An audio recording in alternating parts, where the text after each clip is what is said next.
The sound of a horror story, suspenseful and terrifying. In every village, there's always one house that's never truly empty, even when no one lives there. There was a house. This house stood majestically, but it was silent. There was no light, there was no sound, only the sounds of animals. And strangely, no one dared approach at night. This house was in the middle of a densely populated village, in an Indonesian village. It was flanked by simple, lively, bustling, and peaceful homes. But this house was different. The fence was rusty, the yard was swallowed by bushes, as if no one had ever lived in it, and the building seemed to refuse to be touched by time. The locals call it the house that never sleeps. Every night, the noisy voices of a family could be heard. It was as if someone still lived in this house. Over time, rumors began to circulate. Some say the lights inside the house often turn on by themselves. There are also those who claim to have seen people coming and going, to have heard the sound of a rocking chair creaking, even though the house has been uninhabited for a long time. Children are forbidden to play near the house. They're afraid they'll be taken away by scary creatures. The parents always say, "Don't look out the windows of that house after sunset," because at certain times, apparitions are often seen. Headless women, children crying for help, and women selling food, but they do so in the dark of night. In the past, this house was no ordinary house. The owner was wealthy, living comfortably, and respected by the locals. But one night, a major event occurred.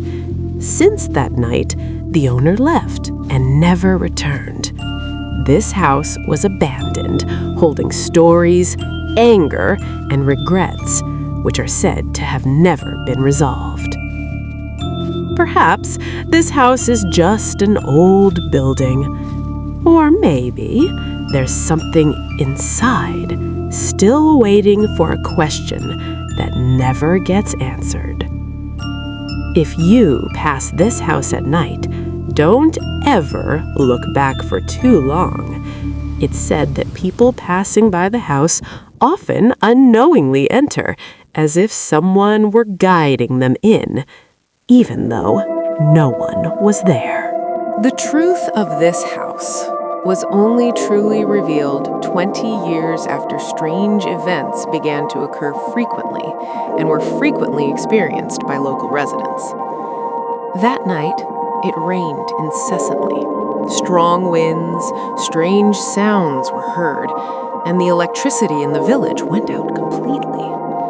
Inside that luxurious house, all the residents were fast asleep.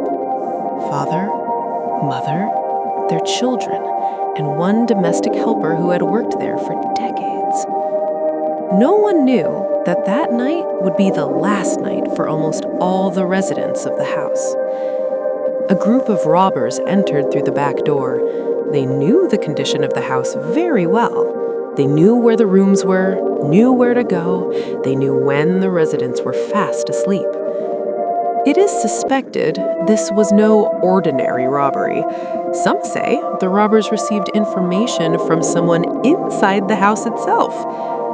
One by one, the residents were forcibly awakened. The screams were silenced. The cries turned to silence. Blood soaked the once glowing floor of the house. No one survived. The entire family disappeared after that night, murdered brutally, and the house's contents stolen that night. However, there was one person who wasn't killed immediately. The female domestic worker who was sleeping in the small room near the kitchen. She was awakened by a loud noise. When she opened the door, she saw something she would never forget. She tried to escape, but it was too late. The robbers noticed her presence. The domestic worker was beaten, dragged, and left in a pool of blood. The robbers thought she was dead. As dawn approached, nearby residents heard weak groans. At first, they were afraid, but curiosity overcame fear. When the door of the house was opened, they found the domestic worker lying on the ground with serious injuries. In a nearly unconscious state, the domestic worker told me everything about the robber, about the murder, about the screams that couldn't be saved. A few days later, the domestic worker survived. However, her soul never fully recovered. Since that incident, the house was immediately vacated. No family dared to return, no one wanted to buy it, no one wanted to maintain it. The luxurious house slowly turning into a dead building. A few months after the tragedy, residents began experiencing strange occurrences. Some saw a figure standing on the second-floor balcony. Some heard the sound of a child crying in the middle of the night. Some also saw lights turning on by themselves, even though the electricity had been cut. What residents most often reported was the sound of a rocking chair. The sound of wood creaking, slowly, regularly, as if someone was still sitting there. A wise man was brought in. They say the energy in that house is very heavy. Not one, but many. Anger, fear, and pain from the night of the murders still linger. Some believe the spirits of the residents have not left, not to disturb, but because they don't know where to go. The house is a silent witness to a tragedy that never received justice. Now, 20 years have passed. The house still stands, still silent, still dark, and it still holds stories that don't want to be forgotten. If you pass that house one night and hear the sound of a rocking chair, don't go in, don't call out, and don't ever try to find out who still lives there. Don't ever hope for any good in that cursed house. After years of being just whispers and gossip among the locals, finally, an investigative team decided to find out the truth about this house. They weren't just anyone. They consisted of paranormal researchers, documentarians, and one person known to have a special sensitivity to the presence of supernatural beings. Before entering the house, they asked permission from the local residents. The residents only told them one thing: don't come home too late, and don't talk nonsense inside, because it will cause something unexpected to happen. The rusty gate opened slowly. The air in the courtyard felt different, colder, heavier. It was as if the house had realized a stranger had arrived. As soon as I stepped inside, a musty, damp smell immediately assaulted my nose. Thick dust, old footprints, and an unnatural silence enveloped me. The atmosphere was eerie. The camera was turned on. The sound recorder was set up. Temperature sensors are installed in several rooms. The clock shows 11 o'clock at night. In the living room, the temperature has dropped drastically, while the other rooms are still normal. One of the team members said, "This place seems to be hiding something. Something that wants to say hello, but can't." And in the corner of the room, the old rocking chair is moving slowly. It wasn't pushed, it wasn't touched, it's just moving on its own. As if someone is sitting relaxed, enjoying the relaxing swing of the rocking chair. The atmosphere grew tense.